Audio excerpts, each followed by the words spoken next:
Not a single defendant in the Georgia election, RICO, appeared in court today in the first televised hearing after a grand jury indicted 19 of them last month, including Donald Trump. A Fulton County prosecutor said that a joint trial for all 19 defendants in Georgia will take about 4 months, and they want to call about 150 witnesses.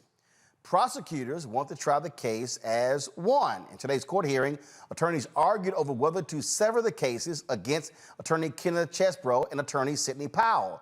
Last month, the judge in the case scheduled Chesebro's trial to begin in October following a proposal from Fulton County DA Fani Willis.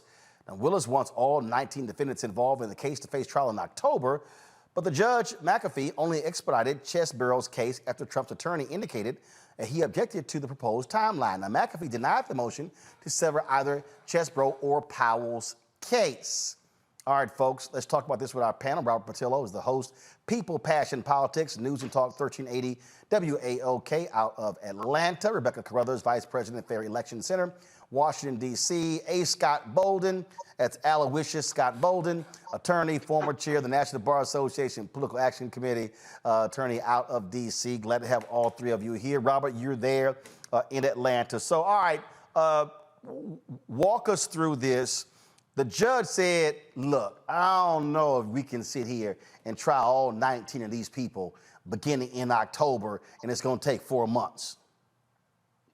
Yeah, this is going to be one of the more complicated parts of the case. I know that everyone is used to Law and Order, where the whole thing's wrapped up after, like a tight 30 or 60 minutes and everything gets done. But in these large RICO cases, and I use the example of the Young Thug YSL case, that case has been in jury selection for 18 months. And therefore, the idea of this getting tried by October is kind of... Whoa. People who may have missed that.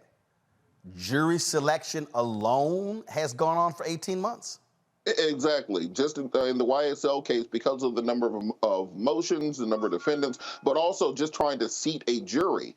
They've been trying to do that for 18 months. In that case, it's an even closer going to trial, and that's a far smaller case than this Trump indictment. So what's going on with Chesebro and Powell is that both of them have asked for what's called a speedy trial. So a speedy trial motion, you have to bring that case to trial within that same term of court. So term of court goes about 2 months.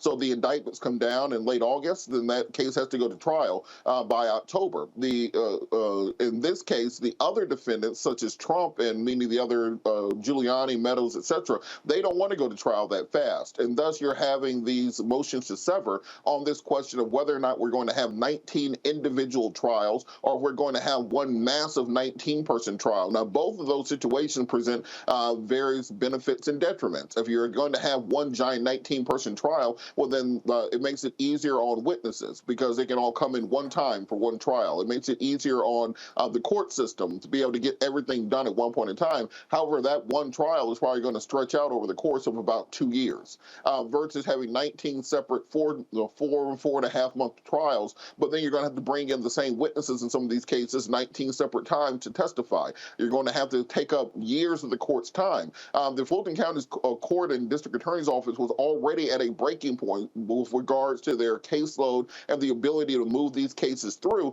and cases getting lost in the system, people being locked in Rice Street in pretrial detention for 3, 4, 5 years. That's an entire different situation. So the logistics of this is really what's being argued about right now, and I'm not sure how the judge is going to come down on this because this is just that first salvo of motions that are going to come because every single client has their due process rights. Every single client or defendant has the right to their pretrial motions. So it's going to be a kind of a bear of a case to get through. It's going to be interesting to see how the judge comes out in these decisions. Scott, the judge made clear that Chesebro and Powell's cases cannot be separated. They're trying all they can to separate, move to federal court, all type of legal maneuvers. Your thoughts on really what took place today in court? Well, the judge denied the motion to sever, which was the right thing to do. What's interesting is he didn't sever their cases. So I actually had a question for Robert. Does that mean they're just going to try these cases separately in groups of 4 or 5 or as they become available? I mean, Trump obviously wants to wait until Foreverland, and that's not going to happen. but you could have separate trials based on the trial availability and attorney availability. You could wind up having 4 or 5 trials, if you will. They weren't going to win the sever because each of these defendants on the RICO, they've all been charged with very different crimes and very different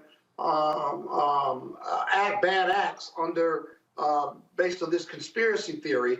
And so they don't have adverse interests, at least not at this point, Juan.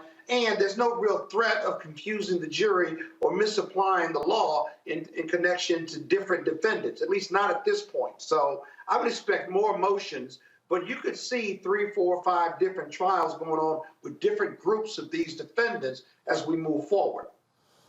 Rebecca, the thing that I think is also great here, the judge made clear this is going to be televised. And so unlike federal court where they're not televised, people are going to be able to watch the proceedings of these trials. You know, Roland, I think this indeed will be the 21st century's version of the trial of the century. I think it's very important that the American public, including, and not just the American public, but the world, to actually see what happens during this trial so we can hear firsthand the things that Donald Trump and his co-conspirators did in attempts to subvert the legitimacy and to undo the 2020 election. The other thing, like Roland, I think we're going to have to set up a whiteboard in studio just to be able to diagram everything that we're going to see over the next upcoming months and potentially years.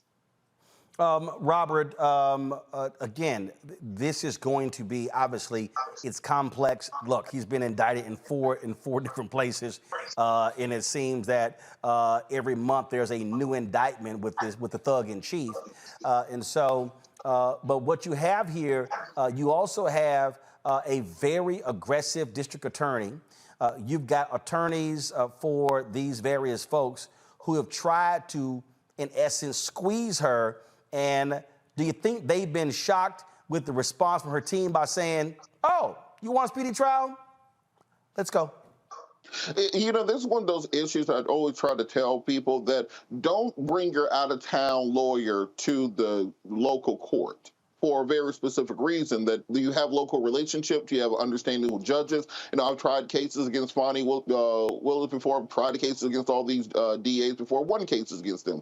And I think that's important for people to understand that the Fulton County court works differently than any other court in the state of Georgia, just simply because of the size of Fulton County and the number of crimes that are being committed and the high-profile nature. You know, we have the YSL trial, we have the Atlanta teachers RICO case from a few years ago, had the Ray Lewis prosecution in the same courthouse. You know, big cases happen here. And so this DA's office is used to handling these big, high-profile cases. And part of the strategy of these RICO cases, because the Georgia RICO statute is one of the broadest in the country, it acts like a funnel. What your goal is to get the person at the top of the criminal organization. So you start with your Coffee County campaign worker, your bail bondsman, your publicist for Kanye, your black Trump person, and you get those people, you group them into a first trial batch, and you try to get them either as cooperating witnesses or convictions in order to convince the next tranche of people, you know, the lower level attorneys, the people who were just kind of lower level people in the conspiracy, to get them to understand that you're serious about that, and then they start cooperating, with the goal being to get that top line of people, to the Trump, the Mark Meadows, the Giuliani, the Eastman of the situation. I think that's what we're seeing happening. I think Chesebro and Powell are very quickly going to understand before they get to trial in October.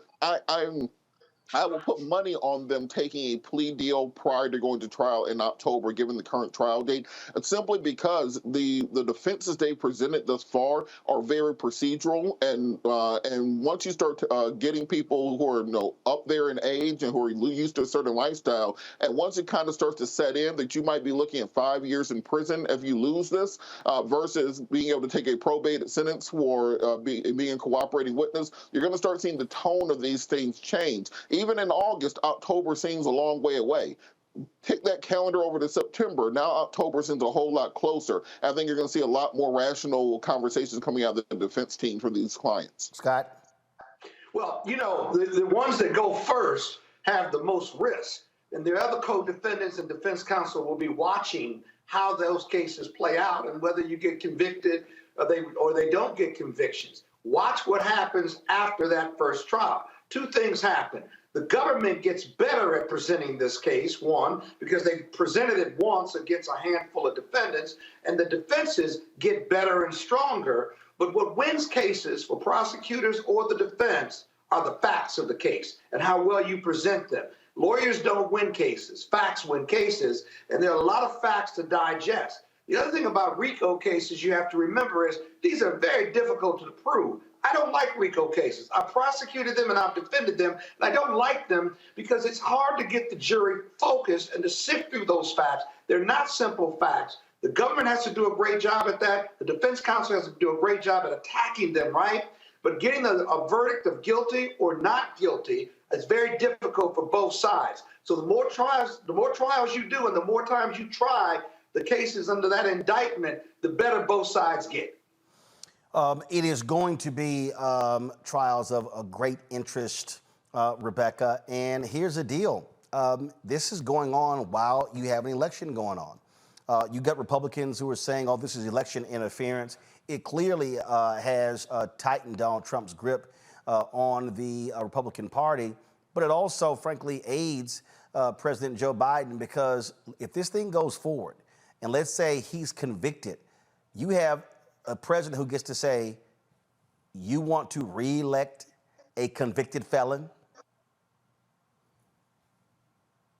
So here's the other thing. The American people also lose out because we deserve to have robust policy discussions all through 2024 to really understand what each party is bringing to the table in terms of policy, with how they plan to govern this country through the executive over the next 4 years. We're going to miss out on that because this is going to be clearly a circus next year. And just like you mentioned, starting in January, there will be Americans going to the polls to participate in the presidential primaries. And once that clock starts ticking, then it's almost going to be, I can imagine, a Super Tuesday side by side with updates with what's happening at the trial. So it's going to be a major distraction for the Republican Party, but it's also going to be a major distraction on the Democratic side as well, because we're going to miss out on having those deep discussions and real robust discussions on what's good for this country, what's good for Black people, what's good for Black communities in this country. So unfortunately, I think we're going to lose out because of this circus and this sideshow that's about to happen. However, at the same time, I want your viewers also to pay attention when we start to see campaign filings, specifically when we see how much money is being raised. I'm really curious if Republican donors and the very big mega donors will continue to donate to Donald Trump, or if his coffers are going to dry up. Because we know right now, essentially, his campaign funds are really going to cover court costs and attorney's fees. So it's going to be really interesting watching what's happening, especially on the Republican side, to see who the number 2 and the number 3 likely contenders will be. And I think we're going to start to see shifts in early January, especially with seeing what Republican donors are going to do and which candidate they're going to back.